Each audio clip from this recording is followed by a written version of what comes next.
guys, it's Alec Agard coming back to you with a new video. Here we have my 1972 Suzuki TS125, and in today's video we are not only going to be doing a little bit of a rebuild on this thing. We got some engine work to do, we got some tires, we got some other stuff. We're also going to be racing this at the 2024 AMA Vintage Motorcycle Days, Mansfield, Ohio. And I've been going to this event for 15 years now, and I've been racing for the last 5 years. This will be my 5th time racing there, and so I'm really excited for that. Hopefully you guys enjoyed the video. Leave a like, they're free, and throw a comment down below if you've ever been to AMA VMD before, or if you were there this year. If not, I'll see you guys for the show. Alrighty guys, here we are. This is the 72 Suzuki DS125 that I'm going to be racing. You can see, just taking a quick clip, we got the cylinder from Millennium Technologies back, got an oversized piston in it. It's just an iron bore, so they were just able to hone it out for me, bore it out for me. Got the new piston in there. We are just about to throw the head and head gasket on. These have through bolts that go all the way through the head to hold the cylinder on. Got a new base gasket down there, so we're going to put this thing back together and hopefully hear it run here pretty quick.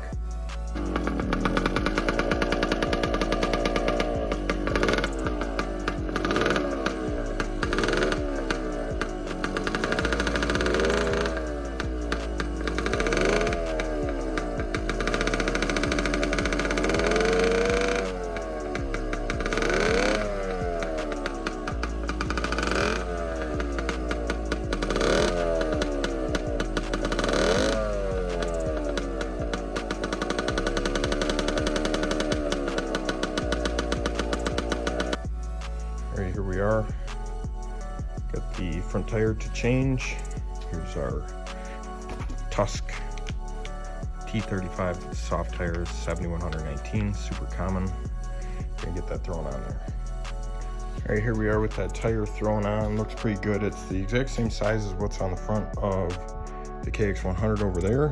So looks a little bit smaller, but it's kind of funny because pretty much the exact same size as the old one. So got a little dinger by the rim lock, and I think that's also a little exaggerated because the tire's poking out right there, but looks pretty good. It's got some good flexibility to it, and I think it'll work good.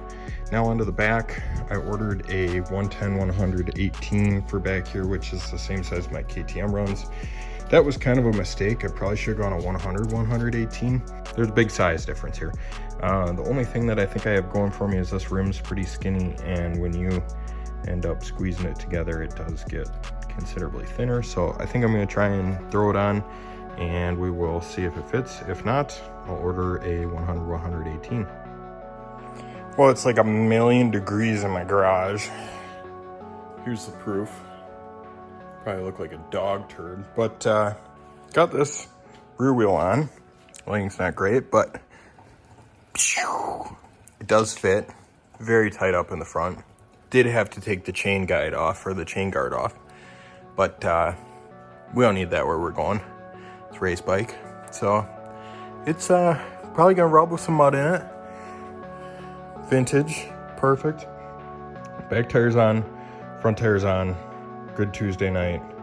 I'm going to bed. See you in a second. Alrighty guys, so we've been making some progress on the Suzuki, and then we kind of dropped off there for a little bit. Had some things going on. Now I'm going to try and get back onto it and get this thing finished up. I have to get the axle tightened back down and make sure our chain tension is kind of close to where it should be.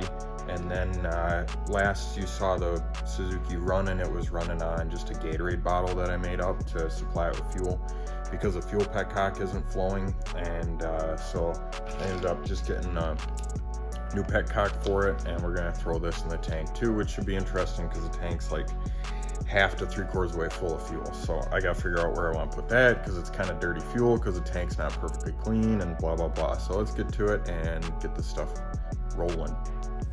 All right, so petcock's off. Here we are, deliciously gummed up, completely full of junk. And so I of course had to drain this, right? Flip it upside down, get most of the gas out. Oof, that is not good. First of all, there's water in there. That's what's the thick part, and I know there's a glare on it, but there's water in there. And then look at all the freaking solids in there. Holy crap.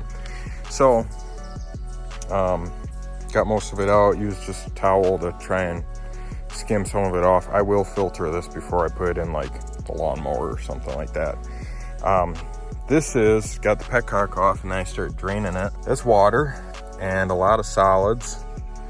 And so that's not good either. I'm gonna leave this guy out here to evaporate, but pig mat caught most of it, so that's interesting. What I'm gonna do here is I'm going to attempt to flush this tank a little bit with some blaster. And you might go, that's kind of a dumb idea, but realistically, I just need to get enough junk out of this tank where this bike will run for 1 hour. And I know that sounds funny, but my race is an hour long, and if I gotta change fuel filters every once in a while, so be it.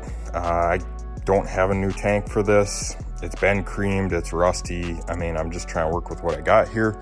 You might call me an idiot, but YouTube pays me, so I'm a professional idiot. But we're going to replace this guy with the new one we got. It's got a filter screen on it, so we got like a pre-filter in the tank, then we'll throw a filter in line. Like I said, the goal is for it to run for 1 hour. If I gotta change fuel filters, you know, say every 10 times I ride or something like that, I don't even know if I'll ride this thing 10 times in a year, but if I gotta do it, I gotta do it. So let's get the new petcock thrown in here after we flush it, and let's see how much more junk we can get out of the tank.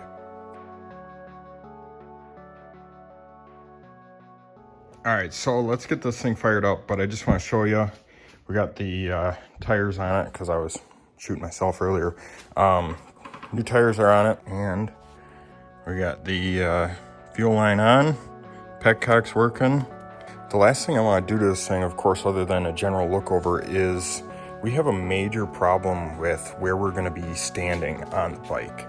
And you can see right here, this peg is kind of deteriorated, but also you got that on the bottom side. So this is going to come off 5 minutes into the race, and I'm going to have to hold on to this in the mud, which knowing that, I'm not going to do that. So these races are always super muddy. So what I have, like I said, these are the factory pegs from my KTM 350, and they are a little bit wide, but you can see we got quite a bit of material to take off.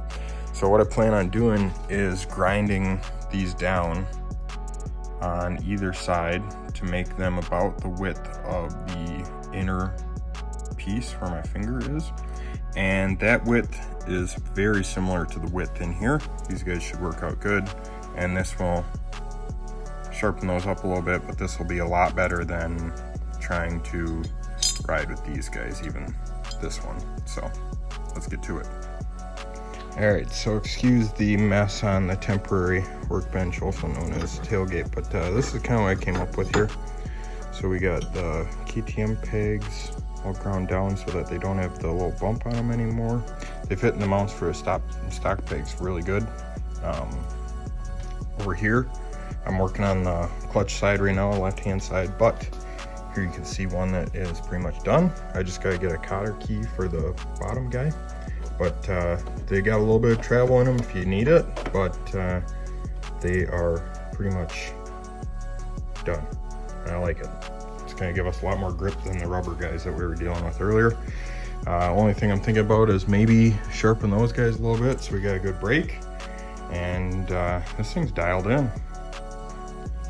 All right, real quick recap. I messed with this thing for like 3 hours last weekend, trying to get the carb dialed in, make sure it was running right. Could never get it. Weird. Pulled the carb off, full of rust, so that filter inline not working. You guys probably knew this already, but yeah, that didn't work. I figured that filter would catch 90% of it and the bike would still run all right, but that's not the case. It ran like crap. So what I ended up doing, got a tank from eBay, nice and clean on the inside. I did just evapo rust it, so got some of that CRC evapo rust and filled it full overnight, let it sit, We got her sanded out. Everything that was white was silver, everything that's silver was white, and clearly this used to be a red tank at some point. We're going to get some orange thrown on this thing, get her swapped over onto the bike, and hopefully she runs good.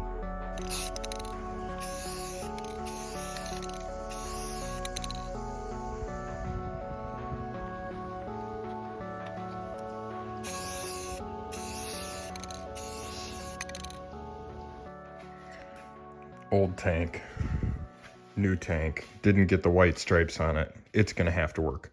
Why the fuck is the clutch cover off? Weird. So got the bike running really good today, and I was finally able to ride it more than like 5 feet without it dying on me. That tank is really clean. Had to flush about I'd say about 3 gallons of fuel out of it to get the murkiness out of it. It still had a little bit of rust in it. Flushed it through, got good gas coming out of it, nice and clean. Started it up, clutch is slipping really bad. And so I just overnighted a clutch for it. We'll get that sucker thrown in there, and this rig should be ready to rip. It's pretty responsive. First and second gear felt pretty good. It's definitely not pulling any wheelies, but it also makes like 6 horsepower. So it'll be interesting trying to clutch up over some logs in the hare scramble with what we got going on, but hopefully the new clutch, maybe it will actually pull a wheelie again. So we're gonna get that thrown in there. This is a little bit different clutch design for some of the guys that have torn apart clutches. This actually has springs that hold down the pressure plate on the top, which normally they're just springs with bolts that you tighten down, but these are actual like literal springs that you have to put like crossbars on. So anyways, just a little different, but we'll get clutch thrown in this guy and check out the paint job on that. Freaking match is pretty good. You can see where the white lines would be or the stripes, but we're just gonna run her all orange for now. All right, we got camp all set up here. We're working on setting it up. Got our easy ups. Suzuki made it. Bill is over here straightening his bars.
Alright guys, so we're going to do a little race recap for you.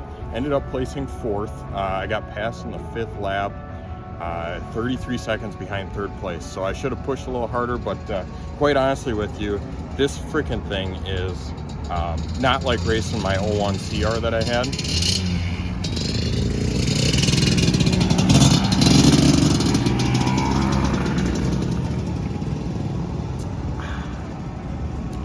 Not like racing my 01 CR 125 that I had. This thing's suspension, you can see I used every ounce of it, and but the bike did okay. We ended up working on it all day Thursday for like 8 hours because it would just foul plugs and foul plugs. Didn't really fix it. Had an issue with metal in the tank still, so we put a paper filter on it. We found the swap meet, and we're gonna try and put points in it. Said fuck it, if it doesn't run, it doesn't run. So what we ended up doing was putting 3 spark plugs in it on the starting line. I took off, got out of there, and you'll see all the footage, of course, from me racing. But it was a good weekend. We're pretty much packed up here, and we're gonna pack up the trailers, get the bikes in, clean up camp, and go head back to Wisconsin. So thanks so much for watching. See you guys next time.